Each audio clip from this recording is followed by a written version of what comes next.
Here we are at the workbench, and before we get started, I just want to talk about what what I'm looking for when it comes to a wire stripper.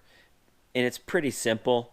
I want to be able to strip the wire quickly and cleanly without damaging the wire. It's important to not compromise the integrity of the wire or damage it because that could cause problems for you later. I'm going to show you an example here of this aluminum wire, and I'm bringing up aluminum for a reason here. You see there's a nick in there. If you damage the wire like that, what'll happen is that'll create a hot point, and heat will build up. You can get an arc. You can start a fire. So it's extremely important that when you're stripping wires that you are doing it cleanly and that there's no blemishes or cuts or marks at all in the wire. So that's why it's important that you choose the right wire stripper that can do the job effectively. Now this is just a grouping here of just a couple four basic types. There are some other ones that professionals use that are on the higher end to the right that I'm not even showing here on camera, that just too expensive and overkill for the general homeowner. But if we start to the left, I mean, this thing here is really old school and so simple. All you do is just basically squeeze against the wire and strip it. But one of the issues with this is you have to adjust the opening manually with this screw here. Okay, and if you adjust the screw, it will open or close the opening, right? If I push the screw up, see it's got a wider opening there, versus if I push the screw down, it's completely closed. Okay, so you'd have to, let's say you want to strip a 12 gauge wire, you'd have to go through trial and error with this thing, trying to make sure you had exactly the right opening there to strip it. And I've used these things before. I mean, these things are so old. I don't know where. I mean, maybe one of my grandfathers gave this to me. I'm not quite sure, but I don't use this. I wouldn't recommend it, although I guess you could use it in a pinch. Hey, if you really want to go old school, you know, a razor blade, that'll work, I suppose. I've done it, but not recommended. Slicing the insulation and scraping it off, you're just going to damage the wire. Okay, but these are available. But the thing is that for what you have to pay for this, you may as well just get one of these. It's only a couple dollars more. So this manual style, you'll see them around. Not recommended, but it is an option for you. Okay, then here you've got this. This one's a Craftsman. I've had this for a long time, and it gives you different options here as far as the gauge wire that it'll strip, and it also has a chart on the back that tells you here 10, 12, 14, 16, etc. Okay, so you need to line up the appropriate gauge wire that you're stripping. In this case, I think this is a 14. You have to squeeze it down to pinch the insulation, and then you have to twist back and forth. Okay? Now what I don't like about this is, even though I had it in the right spot, it's still, I'm not sure if you can see that, it still damaged the wire just a little bit right up against the bottom there. I can feel it with my thumbnail. It is not clean. I don't particularly care for that. But again, this is not too expensive. This is also showing you with these strippers have these other capabilities. You can cut off at the top. You can also these screw holes here are for shortening screws that are too long. You find the right gauge screw, you squeeze it through, and you can snap off the end of a screw to shorten it. Maybe by the end of this video I'll give you an example of one. But you got a crimp tool here for example, like a cable TV wire, a few other things on here. But really what you're buying this for is to strip wires. And I'm not a fan of these. like I said, I just stripped this wire here and showed you how it was not stripping it cleanly, and all that work back and forth with the wrist action, because if you can see here,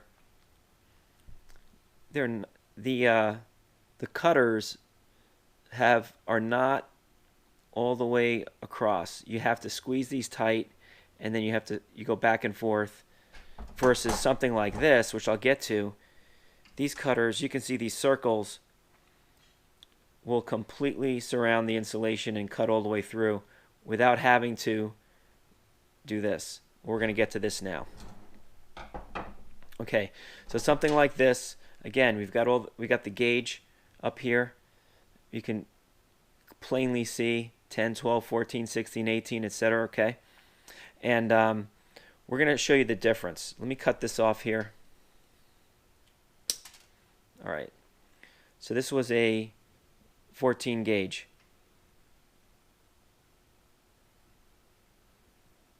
Squeeze it, pull it, and it's clean. I don't have any marks on this at all. That's exactly what we want. Let's look at another type of wire. I think I have a 12 gauge here someplace. Here we go. 12 gauge wire.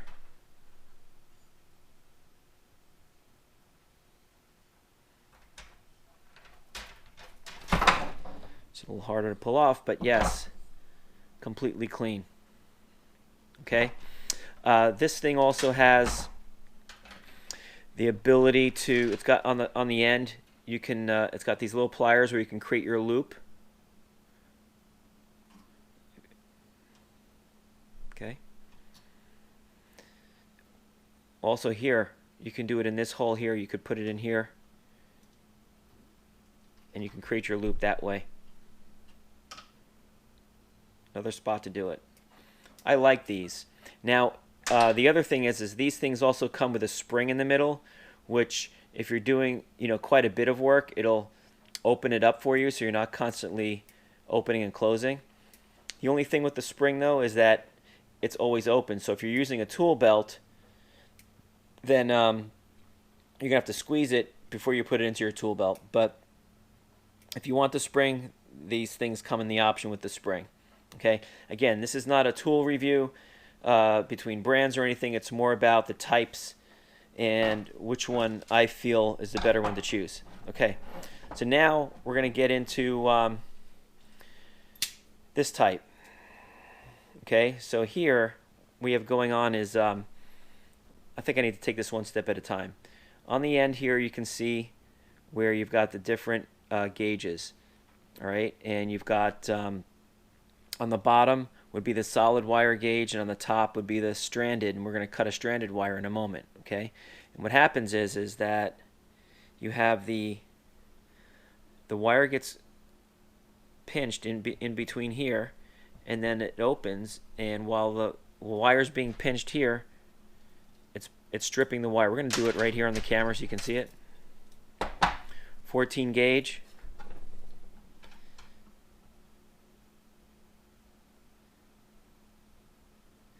.14 gauge solid is on the end.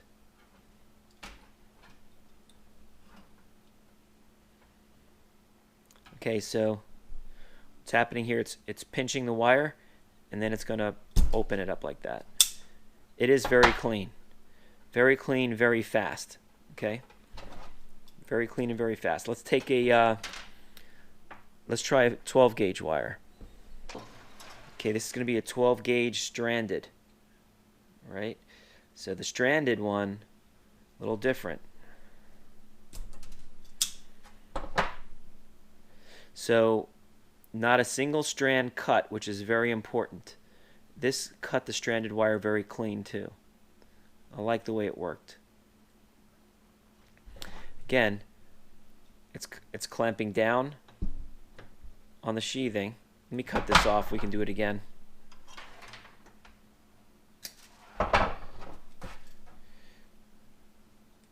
On the 12 gauge slot.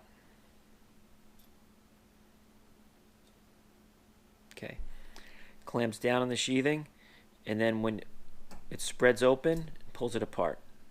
that quick. Okay. Okay, so in summary here, I really do believe that if you're going to get wire strippers for the home, I would get one of these two types. This one here gives you a few more different options if you need some of these other benefits, especially the ability to put the loop on the end so you can attach it to your light switch or your outlet. This is also more compact. This thing is always wide open, right? And it takes up a lot of room. It is very quick though. I'll give it that. Okay, I'll give it that. It's very quick. But I think if I were to choose one, I'd go with this one being a close second. Again, general wire stripper for the homeowner who just has some light electrical work to do once in a while. This type of stripper for me is a winner. If you have any questions, just leave them down in the comments below. I'm going to link to some of these in the comments and also in the description. Hopefully this was helpful for you. If it was, please hit that like button and bell notification icon, and we'll see you next time.